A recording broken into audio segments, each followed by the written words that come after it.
deep in the dense, muddy backwoods of West Virginia, where the Appalachian winter bites hard and the sun disappears too early, a tragedy was unfolding in silence. The twilight air was thick with freezing fog, a heavy blanket that hid the treacherous ground filled with ravines and forgotten holes. In this hostile, invisible villain of isolation and encroaching darkness, a life was fading fast. Molly, a sweet-souled golden retriever, had fallen into an abandoned stone cistern, a dry, deep well. Left behind by a time long past, she was trapped in a cold stone coffin, her body broken and her spirit crushed by the terrifying realization that no one could hear her. Molly was in a state of absolute agony. Her front leg was twisted at a sickening angle, snapped by the fall onto the unforgiving rocks below. She was exhausted, her golden fur matted with freezing mud and blood, her chest heaving with shallow breaths. But her pain wasn't for herself. It was for the tiny, trembling creature she had managed to push up to a narrow stone ledge near the top of the pit. Scout, her 8-week-old puppy, was looking down at her, whimpering in confusion. Molly's eyes were watering, fixed on her baby. She was in a sacrificial vigil, using her last ounce of strength not to howl for her own life, but to silently command her son to run. The bond between a mother and child is powerful, but here it was heartbreaking. Molly let out a soft, sharp bark, nudging the air with her nose, signaling Scout to leave her. It was a final act of love, a surrender to fate so her boy might have a chance. She knew the temperature was dropping rapidly. If the night fully set in, the cold would kill them both, or the coyotes would find them. She laid her head on the cold stones, her eyes saying a silent goodbye, accepting that she would die in this dark hole so he could live. But she didn't know that Scout had a warrior's heart inside his tiny, fluffy body. Miles away from the comfort of a warm home, on a lonely dirt road cutting through the forest, Jim was packing up his truck. He was a middle-aged electrician, a blue-collar man with calloused hands and a weary back, finishing a long day of fixing storm-damaged power lines. He was tired, hungry, and dreaming of his wife's hot dinner. The woods were silent except for the wind rattling the dead leaves. Jim slammed his toolbox shut, ready to leave, when a sound cut through the air. It wasn't the wind. It was a high-pitched, desperate yelp, persistent, urgent, and filled with a terror that made the hair on Jim's arms stand up. From the thicket of thorns and brambles, a tiny ball of fur burst onto the road. It was Scout. He was covered in burrs and mud, shivering violently, looking like a lost toy. But he didn't cower. The puppy ran straight up to Jim's heavy work boots. He didn't ask for food, he didn't ask for a pat. Scout grabbed the hem of Jim's heavy denim jeans with his baby teeth and pulled. He growled, a tiny, ferocious sound, and then ran back toward the dark woods, stopping to look back. His eyes were wide, screaming a message that needed no words. Follow me. Now. Jim stood there for a second, confused. He was a man of faith, a man who believed in signs, and he felt a sudden heavy pressure in his chest, a touch of God telling him this wasn't a game. He grabbed his heavy-duty flashlight and his coat. "All right, little buddy? Show me," he whispered into the cold air. He left the safety of his truck and followed the puppy into the darkening labyrinth of the forest. The ground was slippery, the vines tearing at his clothes, but Scout didn't slow down. The puppy was on a mission, looking back every few seconds to make sure his savior was still there. After 10 minutes of hiking through the treacherous terrain, Scout stopped abruptly at a patch of overgrown kudzu. He started barking frantically at the ground. Jim approached cautiously, sweeping the beam of his flashlight over the area. There, hidden by layers of dead leaves, was the gaping mouth of the old cistern. It was a death trap waiting for a victim. Jim's heart hammered against his ribs as he stepped closer to the edge. The puppy was whining now, pacing around the hole, looking down into the abyss. Jim pointed his flashlight into the black void. The beam cut through the darkness, traveling down 10 feet of moss-slicked stone. And there, at the bottom, looking up with eyes that reflected the light like 2 sad stars, was Molly.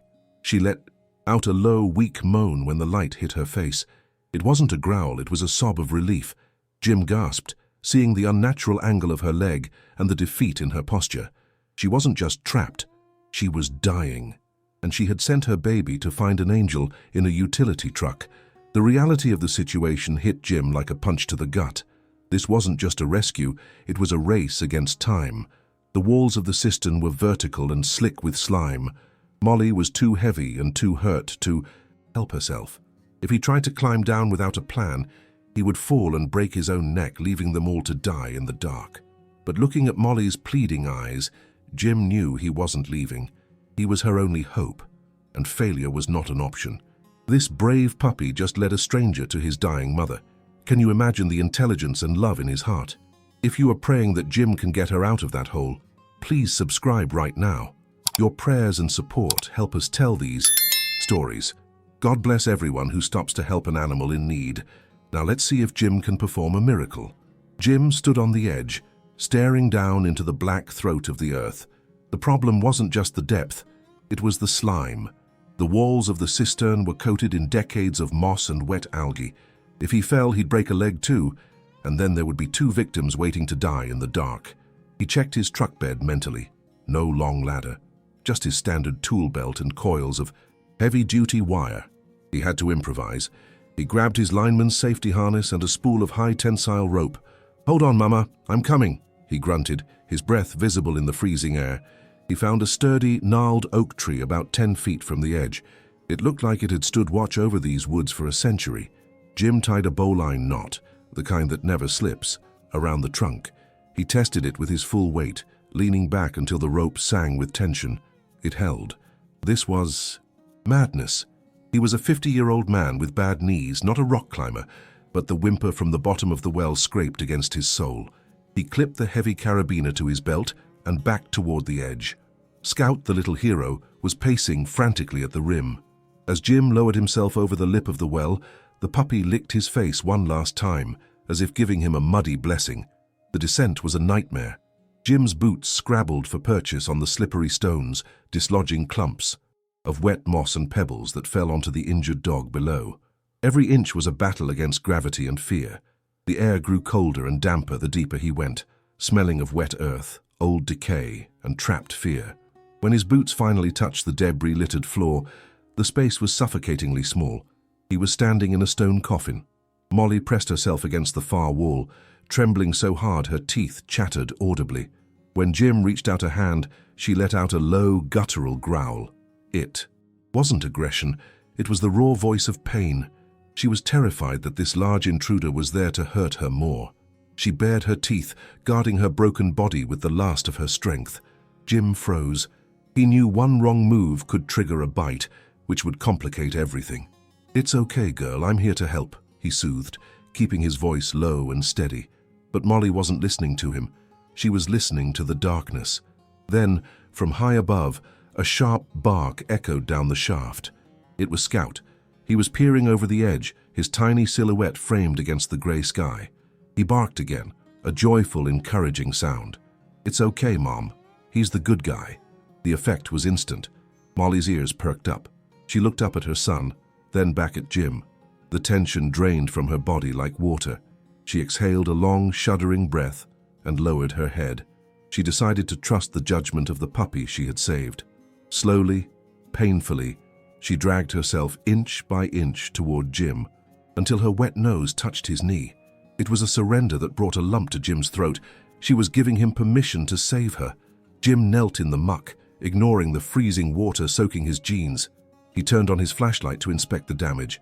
It was bad. Her front left leg was swollen to twice its normal size, hanging limp. Every time she shifted, she whined. He couldn't just hoist her up like a sack of potatoes. The agony would be unbearable, and she might thrash and fall back. Down. He needed to stabilize the limb first. He didn't have a medical kit, so he made a sacrifice. Jim took off his heavy work jacket, then unbuttoned his warm flannel shirt. He stripped it off, standing shivering in his thermal undershirt in the freezing pit. He tore the flannel into thick strips. "This is gonna hurt, sweetie, but I have to do it," he whispered. He used a straight stick from the debris and the flannel strips to create a makeshift splint. As he tightened the last knot, Molly yelped, a high, piercing cry that echoed up the walls. She snapped at the air near his hand but didn't bite. She licked his wrist immediately after, an apology for her instinct. She knew he was helping. But just as Jim finished, the ground gave a warning. A low rumble vibrated through the stone floor. A shower of dirt and rocks rained down on their heads. The rain had softened the earth around the cistern's mouth. Jim looked up and saw a terrifying sight. The soil on the edge of the pit was crumbling. If the rim collapsed, tons of rock and dirt would bury them alive. The invisible villain of the crumbling earth was closing in. He realized with horror that he couldn't climb out with her in his arms. The rope wouldn't hold the swinging weight of both of them, plus the dynamic stress on the shifting tree roots. "I have to go up alone first, Molly," he told her, panic edging into his voice. He saw the look of betrayal in her eyes as he grabbed the rope to ascend. It broke his heart, but he had no choice. He needed to build a pulley system to lift her gently, or they would both die in this hole. He scrambled up the rope, his boots slipping, dirt falling into his eyes, fueled by the adrenaline of imminent collapse. He vaulted over the rim just as a chunk of the edge the size of a microwave broke off and crashed into the darkness below. Molly barked in terror. Jim was panting, his hands bleeding. He had to work fast. He grabbed his tool belt. He wasn't just an electrician, he was an engineer of survival. He began rigging a harness from his toe straps. The clock was ticking, the ground was shaking, and the puppy was crying. The ground is collapsing. Jim is out, but Molly is still trapped alone in the dark. He has to pull her up before the walls cave in. This is a race against gravity. Subscribe to support this rescue mission. Do you think the rope will hold? Let's pray for Molly. Jim worked with the precision of a man defusing a bomb. He looped the yellow toe straps from his truck around the sturdy oak, creating a makeshift anchor point. He attached the hook of his heavy-duty ratchet strap to the rope he had left dangling in the pit. "I can't come down there again, girl. You have to work with me," he yelled down into the void. He began to winch the rope up slowly, praying the knot he tied around Molly's chest harness would hold her weight. The gears of the ratchet clicked loudly in the silence of the woods. Click, click, click, a mechanical rhythm of hope. Down in the darkness, Molly felt the rope tighten around her ribs. She whimpered as the pressure shifted her broken bone, but she didn't fight it. She went limp, trusting the invisible force pulling her toward the sky. As her paws left the muddy floor, she swung slightly, scraping against the mossy stones. Jim winced at the sound, cranking the handle harder. His biceps burned and sweat stung his eyes, but he didn't stop. He was lifting 60 pounds of dead weight up a 10-foot shaft that was threatening to collapse at any second. Halfway up, the crisis struck. The rope snagged on a jagged root protruding from the wall. Molly hung suspended in midair, spinning slowly, letting out a terrifying yelp of panic. If Jim pulled too hard, the rope might snap. If he let go, she would fall to her death. Scout, watching from the rim, started barking furiously at the root, as if trying to scare it away. Jim took a deep breath, muttered a quick prayer, and gave the rope a sharp, calculated jerk. Snap! The root broke. Molly swung free, showering debris into the pit, but she kept rising. When her golden head finally crested the rim of the cistern, it was like seeing a ghost rise from the grave. Jim lunged forward, grabbing the back of her makeshift harness with both hands, and hauled her over the edge onto the safe, solid earth. She collapsed instantly into the dead leaves, panting heavily. But before Jim could even check her breathing, a furry missile launched itself at her. Scout was all over his mother, licking her face, her ears, and even the mud off her nose. He was whining and wagging his tail so hard his whole body shook. It was a reunion so pure it would make a stone cry. But the celebration was short-lived. In the beam of the flashlight, Jim saw the true extent of the damage. Molly's leg wasn't just broken, it was mangled. The bone had punctured the skin, and the wound was packed with dirt and slime from the pit. She was shivering violently, her gums pale white, classic sign of shock. The cold of the cistern had seeped into her marrow. "We aren't out of the woods yet, Mama," Jim said, scooping her up in his arms. She was alarmingly hot to the touch. The fever of infection was already raging. Jim placed Molly on the passenger seat of his truck, cranking the heater to the max. Scout jumped in and curled up right on top of her paws, acting as a living hot water bottle. The drive to the emergency vet clinic was a blur of high beams and wet asphalt. Jim drove with one hand on the wheel and the other resting on Molly's neck, checking for a pulse that felt terrified and thready. She was fading. The adrenaline that had kept her alive in the hole was gone, leaving her body to crash. They burst into the veterinary clinic like a storm. "I have a critical case. She was in a well," Jim shouted, carrying Molly's limp body. The veterinary team, led by Dr. Sarah, took one look at the compound fracture, and the dog's grey gums and rushed her onto a gurney. "She's septic. Her temp is 105. Get her on fluids and antibiotics stat," Dr. Sarah commanded. They wheeled her behind the double doors, leaving Jim and Scout alone in the sterile white waiting room. The silence that followed was heavier than the darkness of the woods. Dr. Sarah emerged 20 minutes later, her face grim. She held up an X-ray that looked like a jigsaw puzzle. "It's a comminuted fracture, Jim. The bone is shattered in 3 places, but the bigger problem is the infection. It's deep. If it reaches her bloodstream, her organs will shut down." She paused, looking at the electrician's dirty clothes. "Amputation is the safest option. Trying to save the leg will require expensive surgery, and she might not survive the anesthesia in this state." Jim looked down at Scout, who was sitting at his feet, staring at the door where his mom had disappeared. He thought about the courage of that little puppy. He thought about Molly holding on in the dark for her son. "No amputation," Jim said firmly, pulling out his credit card. "She's a fighter. She needs 4 legs to run with this boy. Do the surgery, fix her." It was a decision made from the heart, a gamble on the strength of a dog he had met only an hour ago. The surgery took 4 grueling hours. It was the night of the long knives. Inside the OR, Molly's heart rate dropped twice. The anesthesia was depressing her system, and the infection was fighting back against the drugs. At one point, the monitor let out a long warning tone. "We're losing her pressure. Push epinephrine." Dr. Sarah worked with sweat on her brow, plating the bone and flushing the wound, fighting the invisible villain of death that hovered over the table. Jim sat in the waiting room, holding his worn baseball cap, reading a psalm from a pocket Bible. Scout had finally fallen asleep on his boot, exhausted from his heroics. It was a vigil of faith. Jim promised God that if she pulled through, she would never know a cold night or a hungry belly again. He wasn't just saving a stray, he was saving a family. He felt a strange connection to these dogs, as if they were the missing piece of his own quiet life. Finally, the doors swung open. Dr. Sarah looked tired, but she was smiling. "She's stubborn, Jim, really stubborn," she said. "We saved the leg, the hardware is in place, and her vitals are stabilizing. She's waking up now." Jim let out a breath that sounded like a sob. He picked up Scout, who woke up instantly, ears perked. "Did you hear that, buddy? She made it." They led Jim back to the recovery kennel. Molly was groggy, her leg wrapped in a thick blue cast, hooked up to an IV tree. She looked small and fragile, but when she heard Jim's voice and smelled Scout in his arms, the miracle happened. She didn't try to stand, she couldn't, but she lifted her head. Her eyes, no longer filled with the terror of the pit, locked onto Jim's. And then, thump, thump, thump. Her tail hit the bedding, a weak, rhythmic beat of gratitude. The crisis had passed. The monster of the well and the infection had been defeated by a puppy's bravery and a stranger's kindness. But as Jim looked at her, he knew the road ahead was long. She would need weeks of care, expensive medicine and physical therapy. But looking at the way Scout licked her nose through the kennel bars, Jim knew it was worth every penny. The vet warned him, "She's going to be in pain for a while. She needs a quiet place to heal, somewhere warm where she feels safe." Jim smiled, stroking Molly's soft head. "I've got just the place.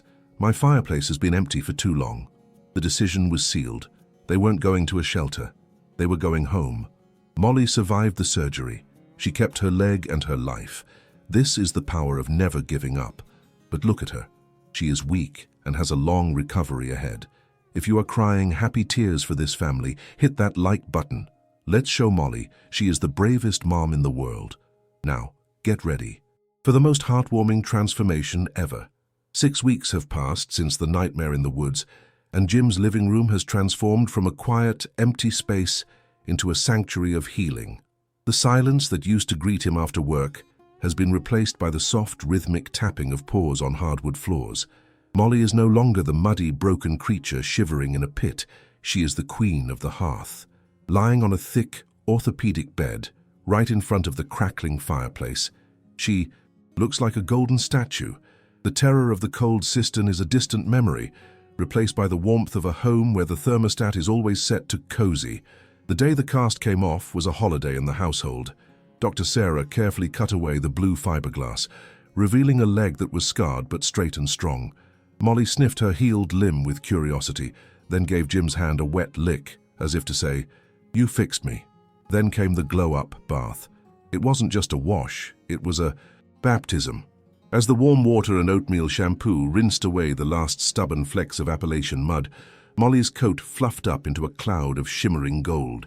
She emerged from the towel dry looking like a show dog, her eyes bright and full of a mischief that had been suppressed by pain for too long. And then there is Scout.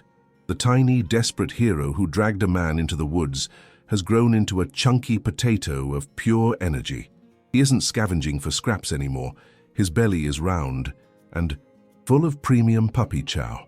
He has appointed himself the official fun police of the house, stealing Jim's socks and hiding them under the sofa. But his favorite activity is still being near his mom.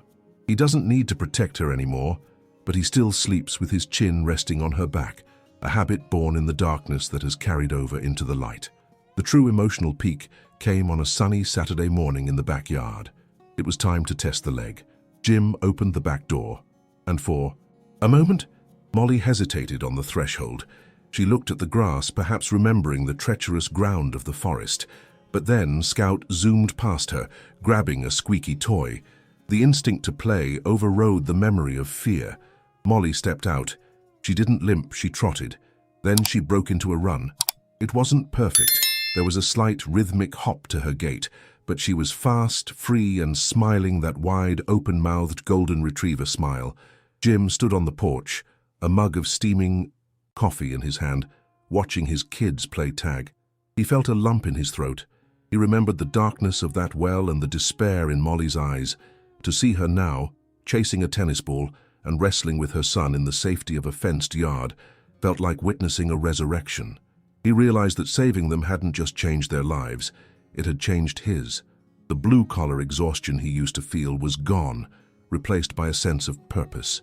He wasn't just an electrician anymore. He was a dad to two angels who thought he hung the moon. The integration into the family was seamless. Jim's wife, who initially worried about having two dogs, fell in love instantly.